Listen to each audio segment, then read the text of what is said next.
Walang tigil lang ulan, umaga pa lang. Simula kagabi, sila ngayon bumibira. At day off muna yung gym squad kasi hindi tayo makakapagtrabaho pagka ganyan. Naalala ko yung kailangan natin sa flooring ng kambing. Ito yung kailangan, plastic floor matting para sa kambing. Hindi ko lang alam kung magkano isa nito. 3 ano to eh, 1 feet by 3.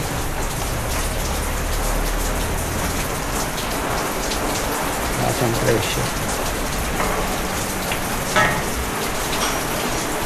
Pag okay na yung kulungan natin, tsaka tayo order nito para makuha natin yung sukat. Ang maganda kasi nito kung bakit ito yung ginagamit ng mga goat farmer, madali siyang linisin, nalalaglag yung dumi nila. Tapos yung ihi nila hindi siya kakapit kasi plastic siya. Alam naman natin, maselan din ang kambing pagka mabaho yung tirahan nila, nakakasakit sila yung ihi. Kaya yung kahoy para sa akin hindi advisable dahil pag umihi sila kumakapit sa kahoy, naamoy nila yun. Ito plastic, yung dumi nila malalaglag, yung ihi pwedeng linisin, ng tubig o kaya walis.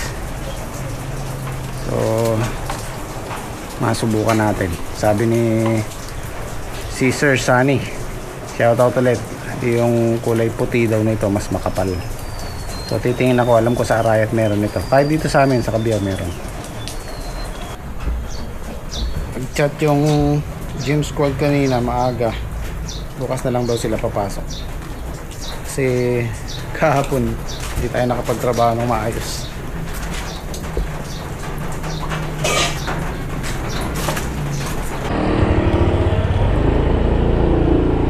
Kaya salamat, tapos na rin yung kalsada dito sa tapat namin.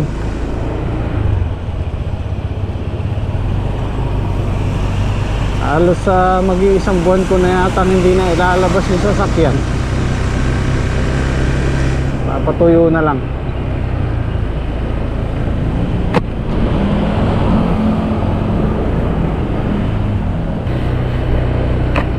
So titingnan ko lang kung magtrabaho yung mga gumagawa ng kulungan. Ayan, nasa sa kanila, pati yung gym squad nasa sa kanila, papasok sila or hindi sa mga ganyang panahon. Di ko naman sila o kailangan natin pumasok, maliban na lang kung kailangan. Diba, binaha yung tanim namin, yun kailangan. Pero pagka ganyan, maulan, masarap magtambay sa bahay, nasa sa kanila. Kaya nito yung mga gumagawa, nasa sa kanila rin ng sabi ko sa kanila, hindi naman ako nagmamadali.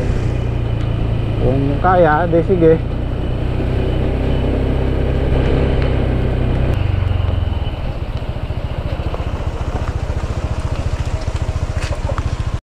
Meron na tayong almusal? Meron na almusal?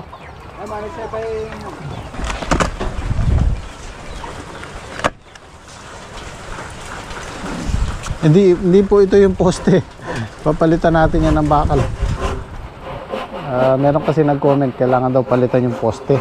Ayan po yung pang-poste natin, yung tubo galvanize.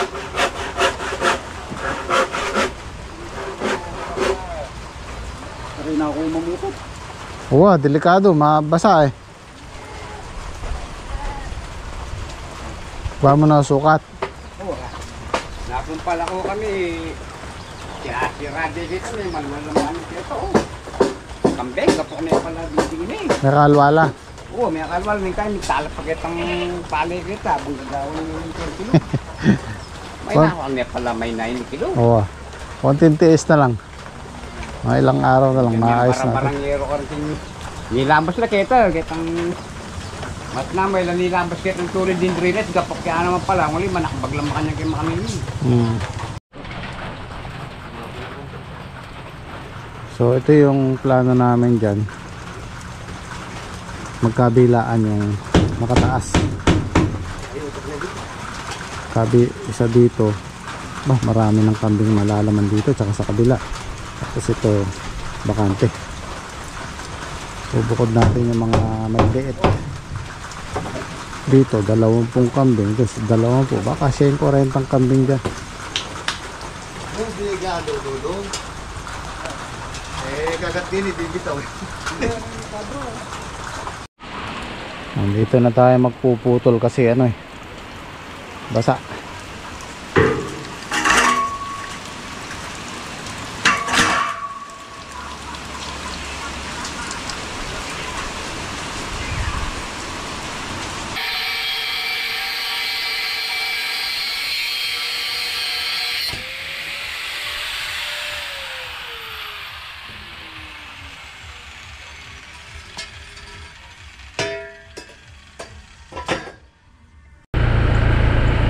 Sumisikat si Haring Araw sumisilip.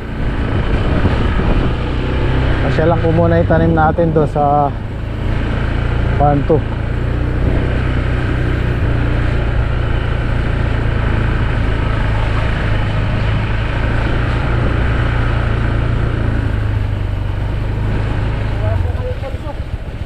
Ingat kayo dyan, baka may ahas yan.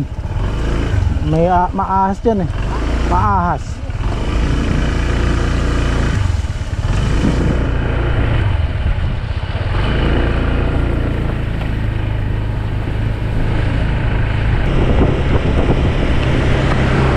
Oh, Bahay Bloodway. Pinahana.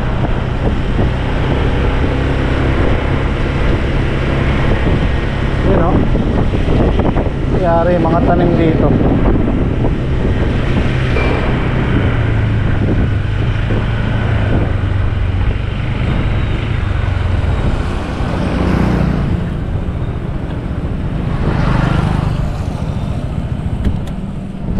Ito guys, nung di pa nagagawa itong tulay na to, andyan yung daan sa ilalim. Yan. Kaso dahil binabaha, ginawa itong tulay na to. Daming na-stranded dito nun pagka patulad yan, walang tigil ang ulan, napupuno yan. Yan yung lumang kalsada. Ayun may mga palay yan, may mga tanim yan. Sa kabila, kahit sa kabila meron. Dito marami ding nag-bush ng buhay dyan dahil malakas yung agos. Hindi pa yan, maabot pa yan dyan sa kalsada na yan napupuno yan.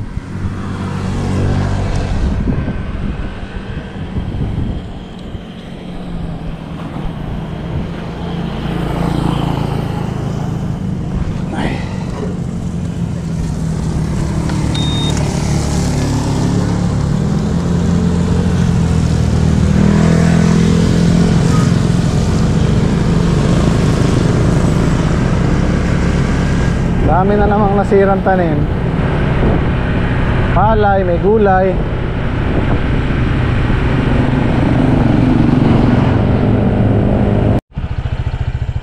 Puno na naman ng ilog lalim.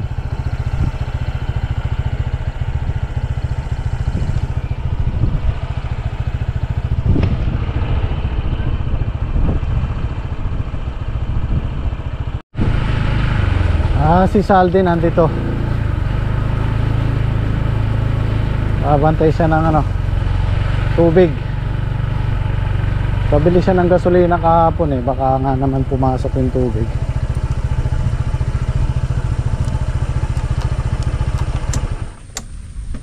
Check lang natin yung mga tanim natin kung pwede tayong pahinga.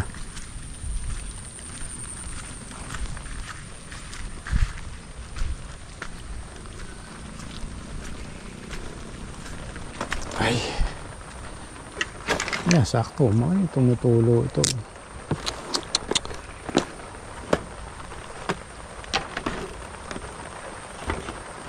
Yung tumutulo. Ito kasi itong mga to walang tulo to, may plastic to yung pinakadulo niya hindi na namin nalagyan ng plastic dahil wala nang karugtong. So siguro papatungan na lang namin ng goma. Ito lang naman yung dalawa na tong may tulo na ano siya, lumundo, kakaapak. Tsaka ano to medyo ito yung mga talahib nating ano na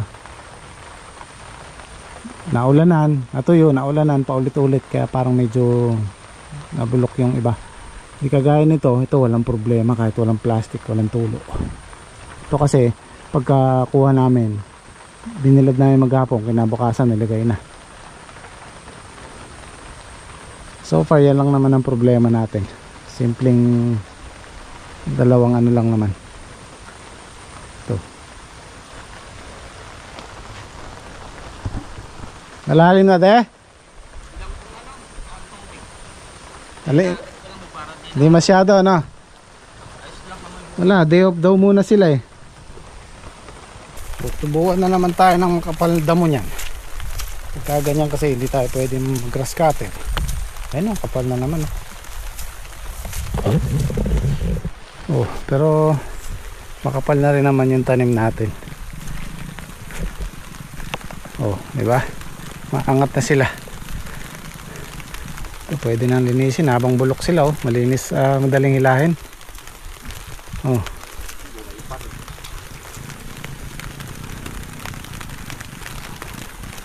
Madali pa lang hilahin pag nabulok na ganito, daling linisin. Sana magkaraw bukas para makapag ano tayo, paglinis-linis. Oh, ayan na sila, malaki na. Mga 1 linggo pa din mamumulaklak na yung iba dyan, no? Opo, meron na pong kanyo na ng bulaklak. Meron na. Kuno na po ng bulaklak. Oo, tama, mga 1 week pa meron tayong makikitang ano dyan, bulaklak. Ayos. Pagka ganyan may pag-asa tayo, mataas na naman ang gulay niya. Yeah, masasabayan po natin yung pagpapalaki ng gulay. Oo, yung sinasabi ko, pagka ganyang hindi mo inaasahan tapos may nakatanim ka, may posibilidad, malaki yung chance. Mas malaki yung chance natin kaysa dun sa magtatanim ka pa lang. Maganda yung ano, konting taga lang sa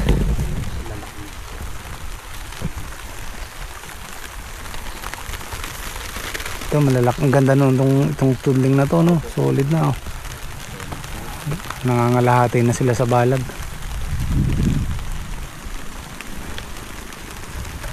So bukas pag nag-araw, lilinisin na natin yan para masikatan sila ng araw.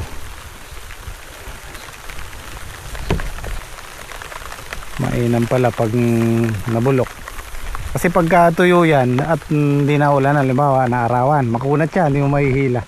Pero pag pala na ulanan tapos nababad sa tubig, ayan, madaling hilahin.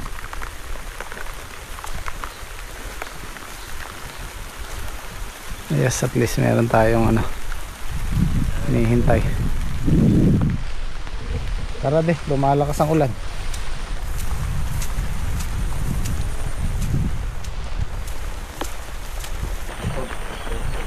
At yung gumagawa dun sa kulungan ng kambing, baka mag half day lang sila kasi hindi nila mabaklas yung bubong, hindi makakapaghalo kasi muulan. So hintayin natin bukas.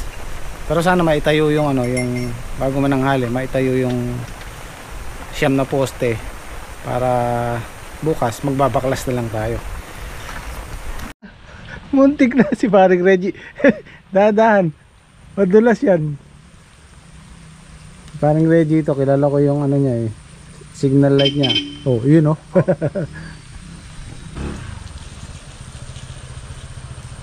Muntik na. May hukay kasi dun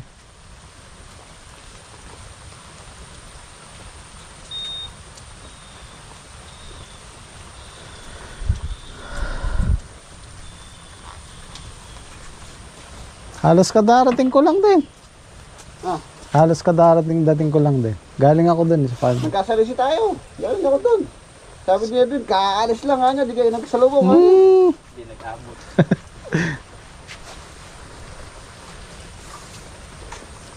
Kape pare. Taraw Lasing na akong... Ating kaya ka rin, ating kulkul ka rin eh. Kailangan kalakalali ka rin. May dalang isda si parang Reggie. Sino kakain ito? Day off pala pare. Napatawag ko sila eh. Kahit man ang halian lang tayo dito. Oh, tambay-tambay lang. Anong luto nito pare? Inihaw. Inihaw. Baka tayo ng dahon ng saging. Bulong ng saging. Iihaw natin yung dalang isda ni paring Reggie.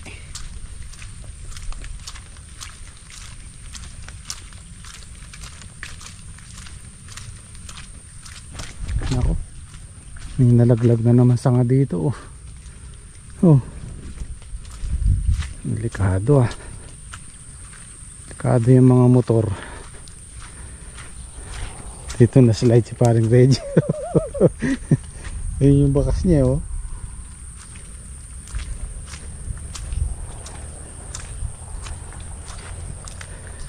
Ang tip ko lang sa pagdating sa putik na ganyan, pagka malambot yung lupang dinadaanan ng gulong ng motor, wag mong wag mong igagas, wag mong isisilinyador. Dapat kung ano yung takbo mo, yun lang. Wag mong dadagdagan ng gas kasi mag-a-accelerate yung likuran, mag-skid lang siya. Tsaka ibaba mo yung dalawang mong paa, pantukod.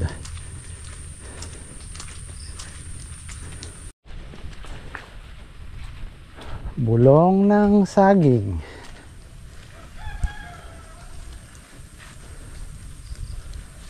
Ay nang dahon ng saging.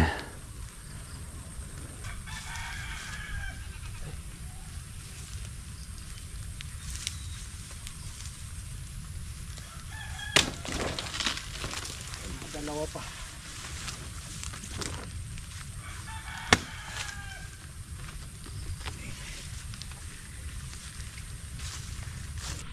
Mas masarap kasi yung inihaw na isda sa dahon ng saging kaysa sa aluminum foil.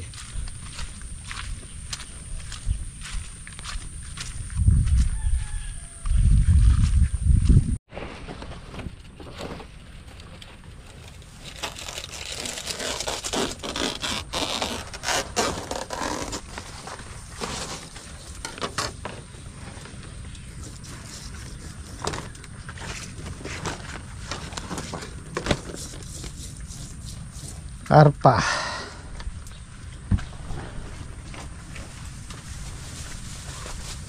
Parang Reggie, kabisado niya yung mga isda eh. Ako, naliluto ko yung burasi, yung talakitok, yung isang dagat. Oo.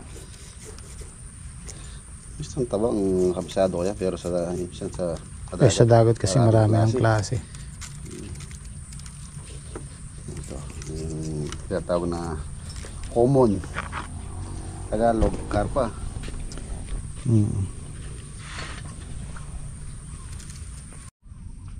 Luto na, maubos kaya natin to. Lalaki. Mga nasa 1 kilo to, isa no? Halos. Ayan tayo.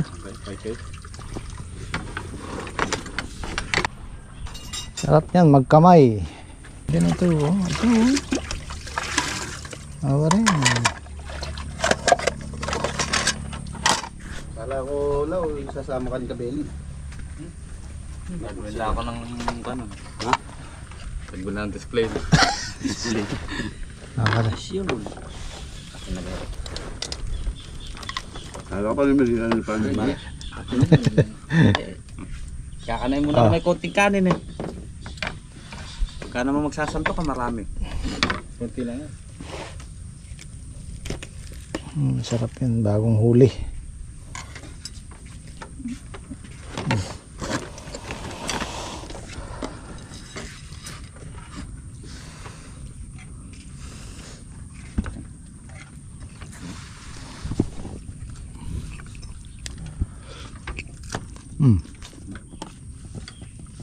Parang gulay lang yan eh, pag bagong pitas.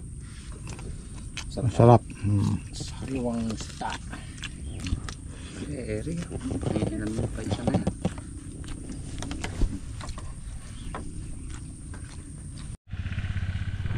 Batsi na si paring Reggie. Namasyal lang.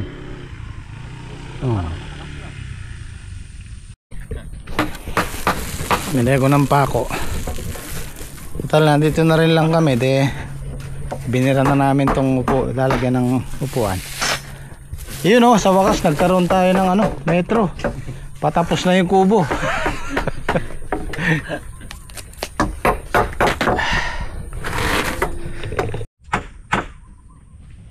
Dahil nabuo natin yung upuan. Ibay niyan. Heavy duty yung 2x6. Oh. Sahig na lang kailangan natin. Tapos sandalan.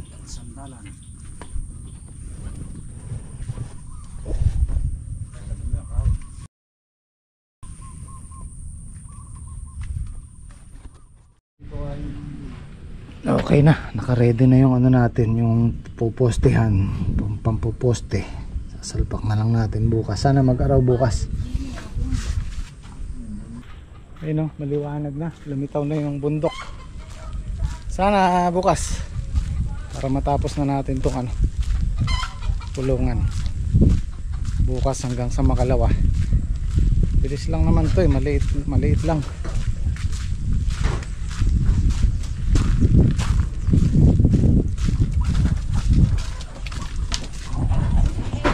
Ready na yung pagpapatungan ng mga poste yan. Tatlo sa gitna, tatlo sa gilid.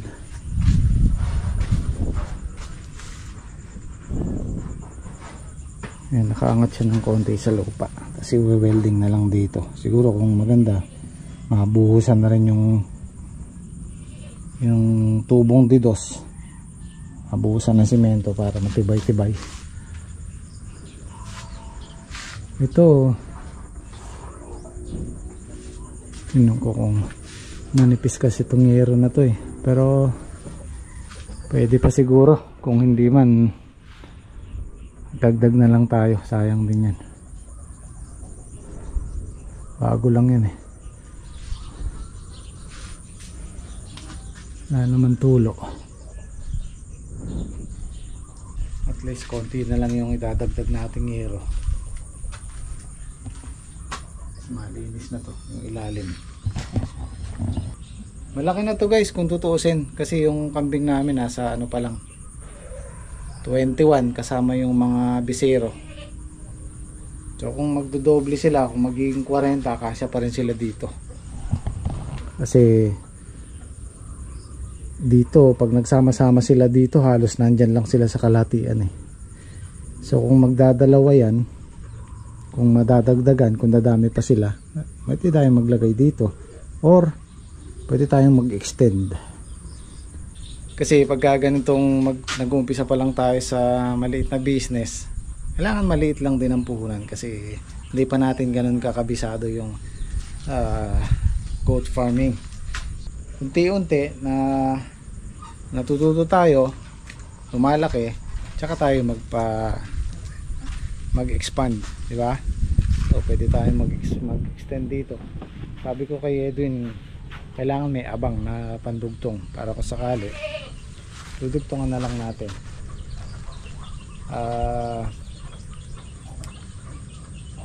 Kung di ako nagkakamali, ang kambing sa loob ng 2 taon 3 times siyang manganak. Matututo din tayo unti-unti. Parang nung nag-uumpisa akong mag-farming, ito lang yung hawak namin, kalahating hektarya. Tapos medyo natuto ng konti, kumita ng konti, tsaka ako nag-expand. So ngayon meron na tayong halos 4 na hektarya at 3 hektarya at kalahati ang hawak na natin. Ang nirerentahan natin 3 hektarya plus itong kalahati. So ganun lang, unti-unti. So paano? Kita-kita tayo bukas. Maraming salamat. Say